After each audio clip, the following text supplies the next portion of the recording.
read this book before? Yes. Oh, wow. Or not the short book. It was a different stone. Yeah. All right, let's hear what this one says. Okay. Granny. All right. Granny. So, this starts off with one cold winter's day many years ago. A band of weary wanderers arrived at a small village on the edge of a large wood. They had been journeyed for many days and they were hungry and tired. At last, said their leader, a large friendly dog, warm fires, friendly faces, and a nice hot supper. Yes, said another dog.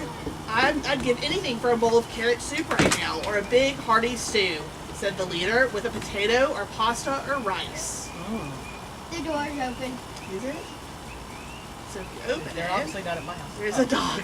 Even there's one more. Oh, there's another door. Where is I it? love pop-up books. I do too. Me too. So next. As they started to unpack their belongings for the night, however, they noticed that the village was very, very quiet and seemed empty. Not many lights at the windows, said one, and there is no smoke for the chimneys. There's no one about, added the leader. I wonder what's wrong. Okay, Rosie, you want to open the doors and show them? Three now. Two now. Four. They started to put up their tent. Before long, the door in one of the cottages opened, and an old villager came out. It's best you move on, he said. It's been a long, hard winter, and we have no food left. We cannot feed you tonight. They cannot even feed ourselves.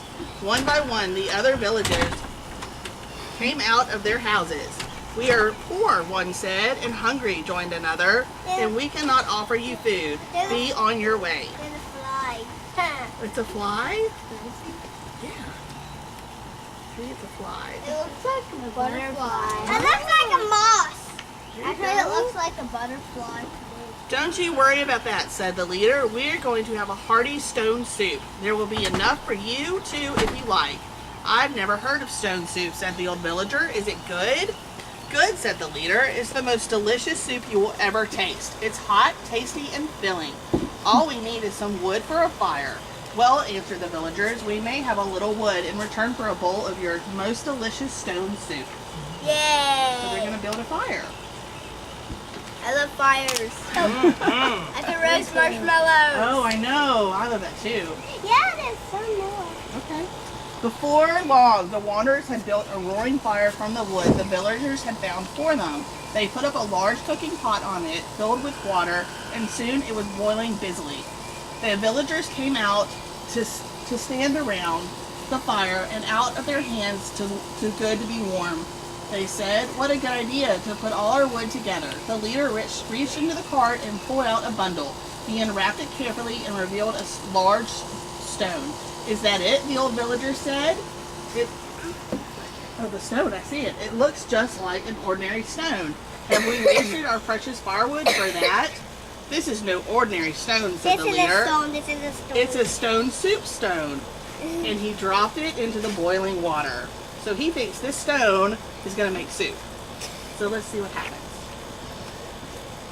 The cook dipped the spoon and tasted the liquid. It is good, the villager asked him eagerly. Not bad, he said, but it needs a little salt. He turned to the leader. Do you have any salt? The leader shook his head. I don't think so. It's no good without salt, said the cook. I'll have to tip it anyway.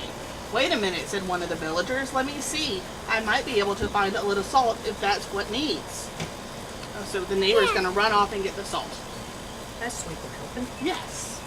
They're all helping together. Yay! I know. The cook tipped in the salt and tasted the soup. Much better.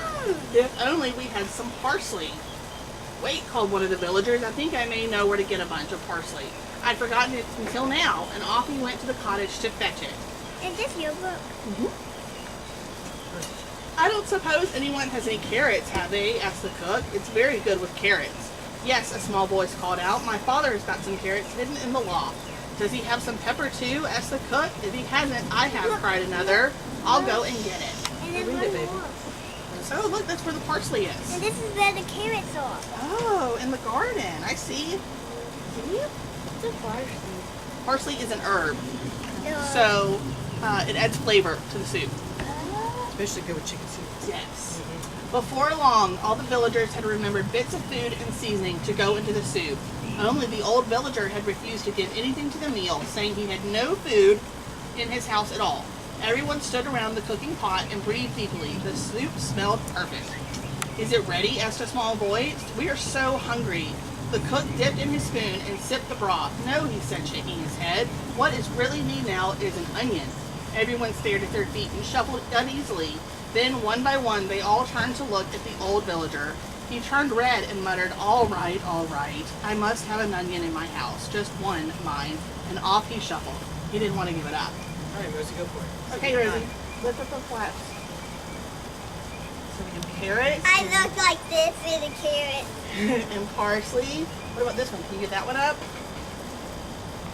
We have. Let me drop. Yeah, somebody else try. There you go. Oh, there you go. Just the that? pepper. What? Just the pepper. Wait, I think. Do these come up? No, I think that's all of them. Okay, next page. After a while, the old villager returned carrying the biggest onion you could wish for. Everyone cheered as the stock chopped it up and threw it into the soup. Even the old villager smiled a little. Does that come up? Dang, that onion's half as big as him. Yeah. That's a whole new. Oh, it comes down. So who wants to do it? Me. So either chopping up the onion and then throw it in the soup. And then it's all in the soup. There you go.